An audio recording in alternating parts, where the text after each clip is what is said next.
6, 5, 5, 2, 0. That is big chances created by the Denver Summit in their last 5 matches. 6 against Houston, 5 against Portland, 5 in Washington, 2 against Boston, and on Wednesday at home against North Carolina, 0. 17 shots, 28 touches inside their box, 6 corners, and not one clear chance to score. Now on Tuesday, I sat here and I told you that patience is a strategy for a team that is creating and coming up just a little bit short. That was my whole argument. Be patient with the young eye, be patient with the finishing. The chances are there. Well, on Wednesday, the chances weren't there. That's a different problem, friends, and it's a worse one. This is the 5280 pitch, women's soccer at altitude. I'm Kate Hanson. 0-2 at Centennial Stadium. First time we've ever played the North Carolina Courage, and I'll own this right up front. I told you on Tuesday I had Denver winning this game 2-1.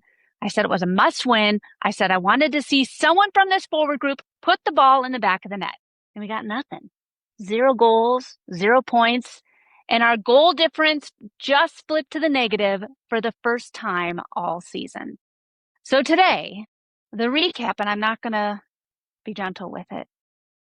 Then the Utah preview, because Saturday at 2 o'clock, we're back again.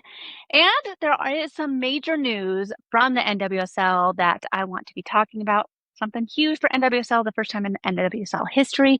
So let's get right on into it. And of course, that means we're starting with the numbers because they are worse than the scoreline. Denver had 17 shots, 6 on target, 1.1 expected goals. North Carolina had 14 shots, 9 on target, 2.52 expected goals. They created 3 big chances. We created none. We had 28 touches in their box to their 17. So we were there. We got into the areas and then nothing happened. And I want to explain why 17 shots with 0 big chances is such a strange combination, because on paper, 17 sounds busy. 17 sounds like a team that is pushing. It isn't. 17 shots and 0 big chances means every single one of those attempts was from distance or a bad angle or with a person in the way or it was rushed.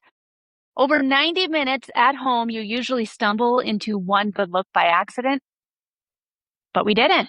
And honestly, the whole night looked like it was panic. That's the word I keep coming back to. It looks like 11 players who all individually decided they had to be the one to fix it. They had to be the one to stop the scoring problems. Get the ball, shoot it. Get the ball, shoot it. Not work it wide, get a body to the back post, find the runner, just hit it. Tash Flint took 7 of our 17 shots. 7. That's 41% of the team's entire attacking output from one player. And I want to be careful here because that is not a criticism of Tash. She wanted it. You could see it from anywhere in that stadium. She had a look from a sharp angle around the hour mark that went just wide. She had a turn and shoot off a short corner. 3 of her 7 were on target, which is more than anybody else managed. She finished with the second highest rating on the team, but 41% of your shots from one player isn't a compliment to the player. That's a diagnosis of this team. It means the ball was arriving to her in bad places and she was doing the only thing available to her. It means nobody else was in the box when she got there. Here's Tash after the match. I think it's just a key thing is recovering week in, week out, and I think this week's a tough week. We have to keep our foot on the gas and we can't take it off. And like you said, we need to be more ruthless and for a good goal. And I think for me as a player who does normally score goals, I can't drop my head. I can't let that affect me. I know I'd rather score every week, but I can't let that affect me. You can tell by her answer that the finishing was on her mind. That is a player who's already been thinking about the scoring problems. And then the 2 goals for the Courage, which I have to be fair here, neither one of them was a defensive collapse. A minute into the second half, Ava Gaetino gets tangled up with Erica Parkinson in the box. Unfortunately, it's a penalty. Riley Jackson buries it in the 48th. Cool as a cucumber. And then the 81st, North Carolina switches the field in transition. A cross comes in Allie Schlegel, who is a Colorado native, gets there ahead of Janine Sonis. I do have to say, congrats to Allie Schlegel because her mom and her grandma were there. She ran right over to them after scoring, and it was a really sweet moment. But unfortunately, she doesn't play for the Denver Summit, so I can't be too rah-rah with it. But she got past Janine Sonis, first effort, just barely squeezes past Abby Smith, and the ball was barely loose. Schlegel continues her run and just taps it in. And Allie is from, like I said, the Denver area. She's from Inglewood, and kid from down the road came to our new building and put the game away. Sophia Wilson also got a goal here back in July. These Colorado kids, I tell you, they just keep on showing up to beat us at home, and I don't love that pattern. Now, here is the one thing that I sat down and I worked out on Thursday after the match, and I didn't enjoy finding it. Denver has not scored a goal from open play since July 18th. Not since Natalie Means came off the bench and won the Portland game. That is 3 matches, folks. 18 days to Wednesday night, 20 days to right now. And I know what some of you are going to say. Sonis scored against Boston on the PK. She did. And in the 75th minute, she had that penalty spot after Tash Flint got pushed over in the box. But take away one foul in the 18-yard box, and Denver has gone 3 full games without producing a goal from the run of play. 20 days, 0. And I keep coming back to it. That is a finishing problem and the creation problem sitting on top of each other. And it's the reason I can't tell you that this was just a bad night. Here's Nick Cushing after the match, and this is about as blunt as he's been all season. I think it's a story of our season, really, that we didn't get ahead, and then opinion a soft penalty, and then all of a sudden you're giving away team something to hang on to. They play on the counter-attack and they hit us on the counter-attack. Oh, yeah, that is the story of our season. He said a version of that after Seattle, after Utah, after Houston, after Washington. And then later in the same press conference, he said he really believes that this team is so close. He believed it, and I believe that he means it. I think close has to eventually turn into a goal. He also called the penalty soft. And there's a lot of people in the comment section that are saying, oh, well, the refs hurt us that game. The officiating was terrible. I'm going to say the same thing that I say to my daughters. You can't control the refs. Yes, there were some real iffy calls. There was the one against Io that did not get called. I mean, there's been, it feels like the Denver Summit has just been on the wrong side of the officiating crew since the break. We just cannot catch a break. But he did say something that I did not know. Pro came to the club and apologized for the penalty against the Portland game a few weeks ago. That's the referee's own organization admitting that they got one wrong against Denver. He brought up the Boston goal too, the one off the goalkeeper's punt, and he said, you won't see that many times in this league. And the word he keeps using is margins. And I think it's a very perfect word. A coach who is raising 3 different officiating decisions in one press conference is carrying something, but he's not wrong about the fact that Pro should have apologized. I mean, they did. He went on a little bit further on Thursday's practice, and this is where he and I disagree just a little bit. His argument is about the moments and the margins. If Denver goes up 1-0 against North Carolina and they don't concede right after they score against Houston, he thinks that the points look completely different. He pointed at the Boston goal conceded off the keeper's punt, and he said they could have been up 3-0 at that point. And if you're up 3, that goal doesn't hurt you the same way. His line was that professional sport has margins this small, and if you stack the odds in your favor, the luck tends to fall in your favor. And look, I don't think that he's wrong about Boston. 28 touches in North Carolina's box on Wednesday says the same thing.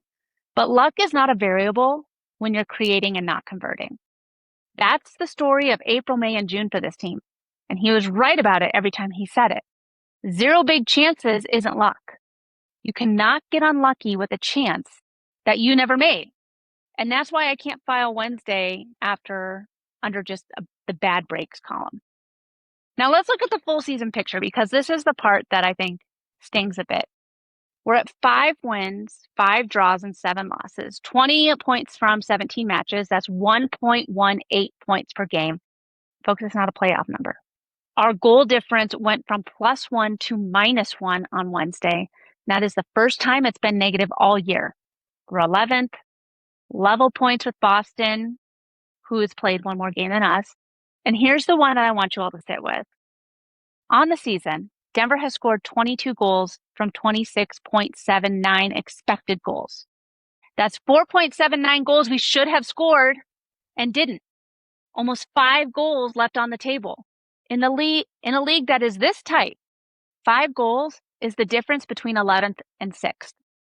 Our big chance conversion for the season is 30.6%.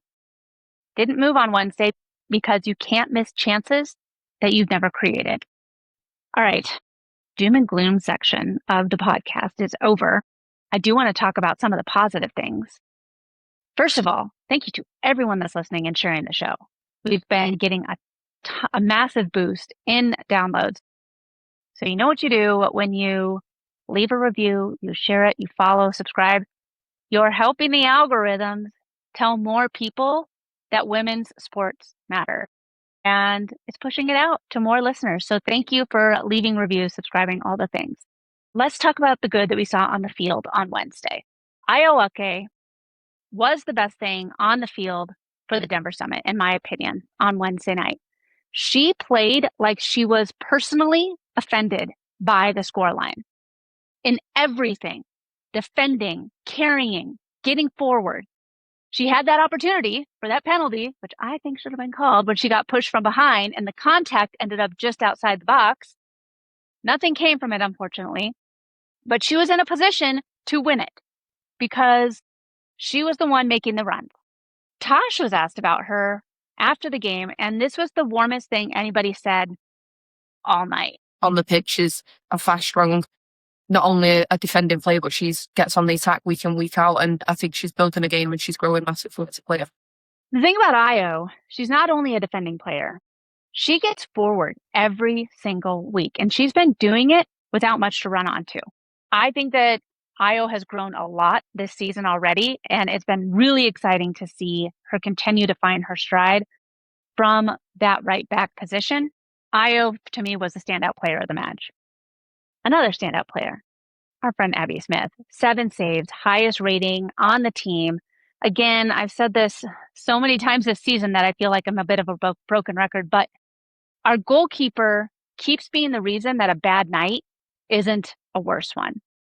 Janine Sonis had 87 touches, most of anybody on the field, and the second best rating on the team. She's still doing everything. And Allie Brazier came on for the last 36 minutes and gave the match a pulse that it really did not have before she got there. The first half of the match didn't feel like Denver Summit football. It was stale. It was boring. There was a lot of missed passes. Typically, we owned the possession. We didn't own the possession in the first half of the game. It was NC that was winning the possession percentages. It felt like a really weird first half. When Allie Brazier came on in the second half, it felt like there was a jolt that was given to the team that wasn't there. One shot on target, and by expected goals, she generated as much in 36 minutes as anybody who started. And that's a pattern with Allie. She scored 4 minutes after coming on in Louisville. She's the one Natalie Means was looking for at the back post on Natalie Means' intentional goal or cross to Allie. But Natalie put it in. Congrats to Natalie on her first goal. But that she was at the other end, Allie was, from that cross from Natalie. And at some point, somebody has to ask what Allie Brazier does with 60 minutes in a match. And one more roster note. Carson Pickett, Gemma Bonner, all on the bench. I talked about Gemma's signing in the Tuesday episode, so I won't go over it again, but she has now been in the building since the 1st of August. Hasn't played yet, but she was on the bench. I feel like we're getting close to seeing Gemma get into a game. And I think that, too, a lot of it is learning the philosophies of this team. And congratulations to Delaney Sheehan. She made her 100th NWSL regular season appearance on Wednesday. Again, congratulations to her. Honestly, that is a career milestone, and it deserved a much better night than what happened on Wednesday. How great would it have been if she had her 100th cap and would have gotten the W as well. So let's talk about the elephant in the room. Lindsay Heaps. I got there before kickoff. I typically try and arrive about an hour and a half early, but we did have date night, so I was a little bit later. I got there 30 minutes before kickoff, and that's when we got our handy-dandy release of who the starters were. And if you see here, she literally was a late scratch. She was in the starting 11, and then she wasn't. And Cushing said after the match that she had a small issue, a little bit of swelling, and the team doctor pulled her out after she arrived at the performance center before the match. Thursday at practice, we got a little bit more answers. And honestly, it's way better news than I expected. So Cushing said that it is her knee. It's a small issue and she's managing some swelling. They're evaluating her day-to-day, and it came up late in the day on Wednesday. We found it on Wednesday afternoon, just shortly before kickoff. Good news is she was out at training on Thursday, on the field while the team worked, and she was at all the team meetings, smiling, those were his words, enthusiastic. When asked if there's any concerns about this being a long-term or serious injury, he gave us good news. She has a small issue with her knee that she's just managing some swelling. But she'll be, like I say, she'll be examined day to day. She's out smiling, enthusiastic, so we're pleased. Day to day. That's genuinely all anybody has right now, including him. And I'd rather he say that than guess or say that she's going to be week to week or month to month. That's day to day is much better news. So please do not go on the internet this weekend and decide that, what's wrong with Lindsay Heaps' knee. Nobody does yet. Was it a shock? Absolutely. You find out 30 minutes before kickoff that the captain of the U.S. Women's National Team and your Denver Summit isn't playing after hearing nothing about any potential injury all week long. That definitely changes your plan. But I'm not letting Lindsay's injury be the reason why we had the performance on the field that we did. Because this team played 3 months without Lindsay Heaps. 3 months. She didn't play a competitive minute for this club until July 18th. Before that, we won at Gotham, drew in Orlando, beat Orlando 3 at home, won at Louisville, took 11 points off 8 road games as an expansion team. All that happened with Lindsay Heaps being away from this team. We found ways. We had patterns. We had an identity. So when she comes out of a lineup and the team looks like they've never met before, poor passing, hesitation at the top of the box, indecision on the final ball, that isn't a Lindsay Heaps problem. That is we stopped having a plan that doesn't run through one player problem. And that should worry you more than the knee injury does. Tash, again, she spoke with media after the game and she handled the question exactly right. She said a last-minute change to have Lindsay not on the team was tough for them, but that they've got a team that can come together and keep building on what they've been building. I believe she means it. Wednesday just didn't look like it. And here's the part of Thursday's post-practice press conference that I keep thinking about. Cushing said Lindsay is still the captain on match day +1. Off the field, in meetings, watching the game, communicating. He said that she is a powerful person to have in the room. Her standards are really high. He said her expectations of the individuals, the team, the coaching staff, the whole organization is sky high, which is a lovely thing to say about your captain. It's also, if you listen to it a certain way, a coach telling you that the standards in the building come from a player who wasn't on the field on Wednesday. Okay, and this is the part of Wednesday night that I don't think got enough attention. That might be the most important thing that Nick Cushing has said all season.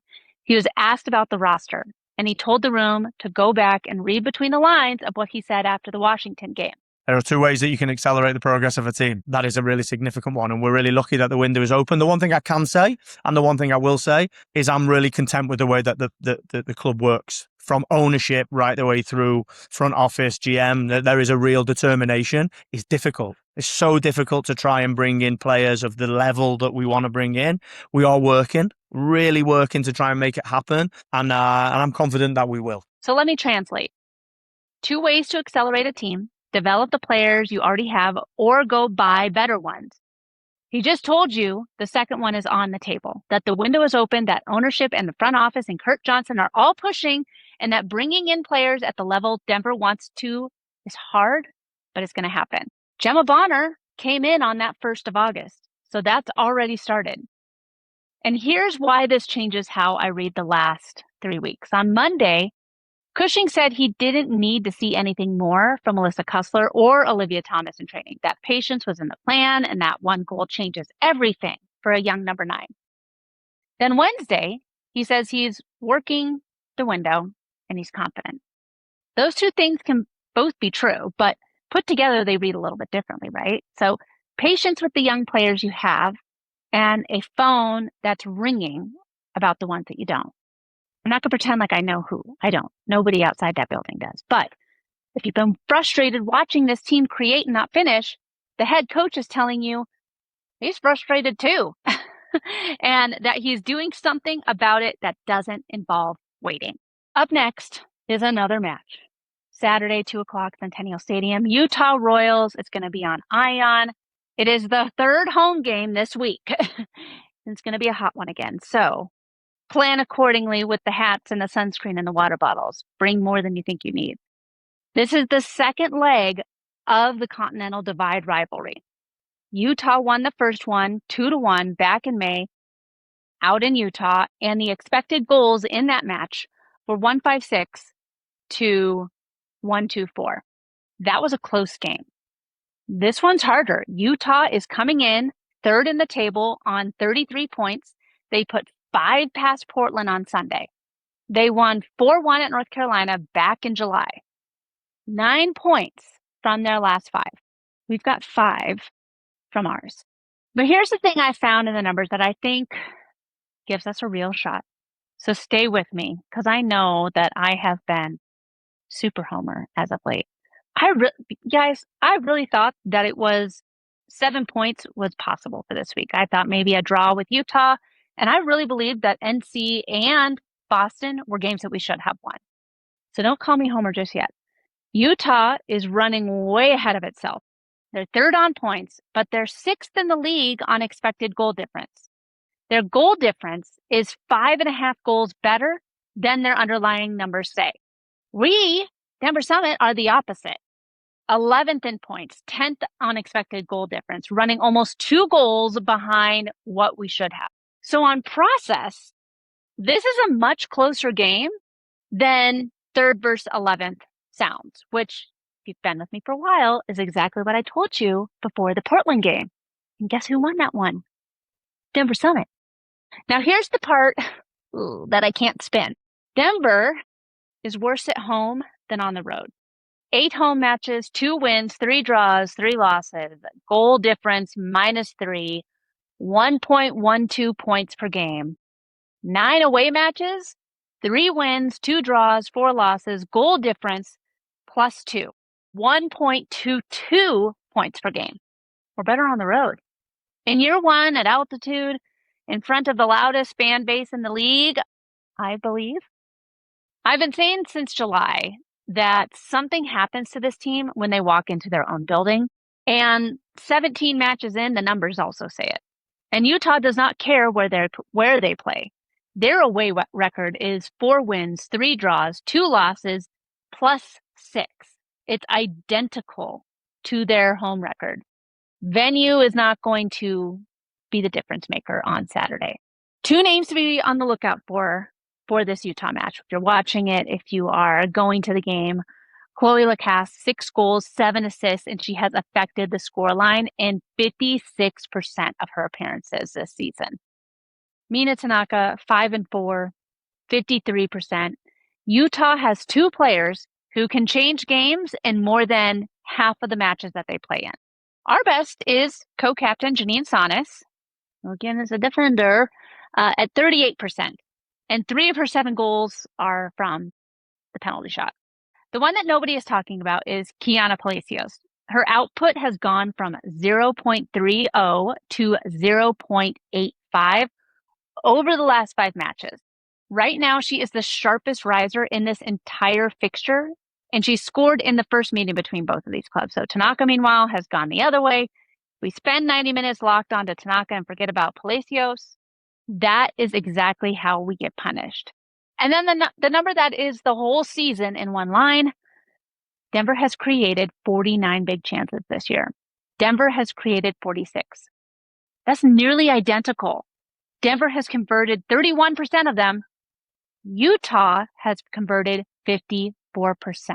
That is a 23-point gap on the same amount of creation. And it's worth about 9 goals. And it's basically the entire difference between 3rd place and 11th place. On Thursday, after practice, Cushing was asked about what he wants to see from this group on Saturday. He said, the focus is to be more ruthless, be clinical, take advantage of being on top and in control, and really kill off teams. Ruthless. That's the word he used. Also, the exact word that Tash Flint used in that press conference on Wednesday night, about 18 hours earlier, unprompted, and she stopped mid-sentence to make sure that she said it right. When your head coach and one of your star scorers independently reach for the same word, that isn't a talking point. That's a group that has diagnosed itself. They know. Nobody in that building needs to tell them what the problem is. One more thing on the lineup. Cushing said Wednesday night that with 3 games in 7 days, it's tough to run the same 11, and that there will be changes again going into Utah. So don't be surprised by the team sheet on Saturday. He also named Una McCormick, Yazuki Yamamoto, Allie Brazier, Carson Pickett, and Meg Reed as players pushing real hard to get more minutes. So those are the people that he's choosing from to fill out the rest of that starting 11. So what do I think happens on Saturday? Obviously, I got it wrong on Sunday and Wednesday. So take this for what it's worth. But I think we get a goal. I think somebody in that front group finally breaks through at home, and I think this one ends 2-2. I'd love to be wrong in the other direction this time. I'd love to be wrong and have them win, but I'm going to go for the 2-2 draw at home. We finally get out of that scoring drought, and it lights a fire up under this team. What I would love to see is a corner that scares somebody. That's it. We've been getting so many opportunities from the corner and nothing. I think that's my whole ask. Deliver one dead ball to the near post with conviction and see what happens. All right, last thing for today's episode, and this one's big. So Jessica Berman gave her mid-season State of the League this week, and the NWSL confirmed that the 2027 schedule is going to be early. It is the biggest change to the shape of a season this league has ever made. Mark your calendars, folks. Next season starts February 11th, not March, February. We started this year on March 13th, so that is a full 30 days earlier, and it's the earliest start in league history by more than a month. And here's the part that tells you what this league thinks of itself right now. Opening night is at BMO Stadium in Los Angeles. 3 days later, about 7 miles across town at SoFi, they're playing the Super Bowl. ABC and ESPN carrying both games. The league is deliberately parking its opener inside the biggest weekend on the American sports calendar. It's a bold strategy, Cotton. Why so early? Well, it's because of the World Cup in Brazil. There's a 7-week pause, so if you felt like the June break was long, well, be ready. It's going to be even longer this next year.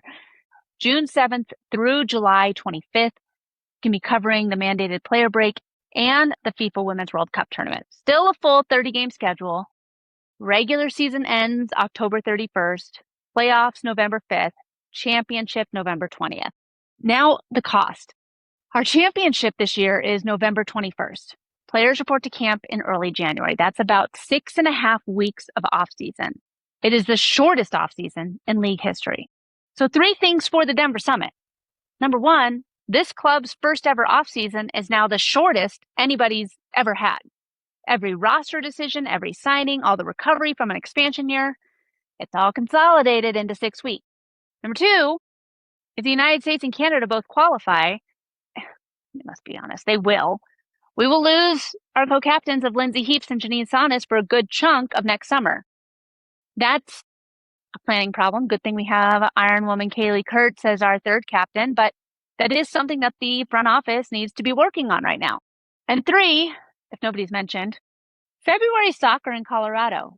Our first home match next season is going to be played in weather this league has never had to really think about. Nobody has scouted that yet. I think that's an advantage. So, I mean, February is typically our snowiest month here in Colorado. Hopefully we start getting some moisture so that the reservoirs fill and all that again. But now I kind of am like, I don't know if I wanted to get a ton of moisture in February because we're going to have our Denver Summit games. And one more number, because this one made me happy. League average attendance numbers for this season is 11,174 per match. That is the second highest in league history behind 2024. Berman thinks that they will beat those average attendance numbers with a strong second half. This league is growing, and it means that more people want to see women's sports. Everyone watches women's sports. All right, that is the show Saturday at 2:00. Centennial Stadium, Utah Royals. Get your parking in advance. Bring your water bottles, plural, and be loud early. If you want some of the secret tips for stadium, so you're prepared for the stadium, go back, listen to a previous episode. I have given a lot of tips on being prepared for the stadium. There isn't shade, just be prepared. This team needs you to be there and be there for them. Be loud, be early. This team needs it more at home than anywhere else.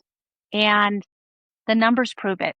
If you enjoyed today's episode, please hit subscribe, leave a review, like it, share it, all the things, because it is the single best thing you can do for independent podcasts to help them grow. And if you leave a review, if you send me an email, I will be on the end of those reading every single one. So the newsletter goes out every Tuesday. You can sign up at the 5280pitch.com.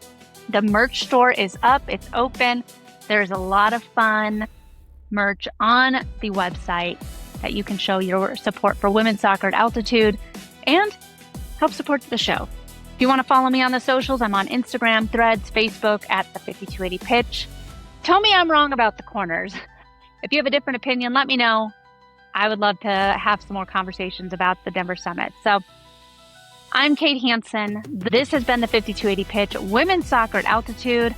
We'll see you after the game on Saturday in the next episode.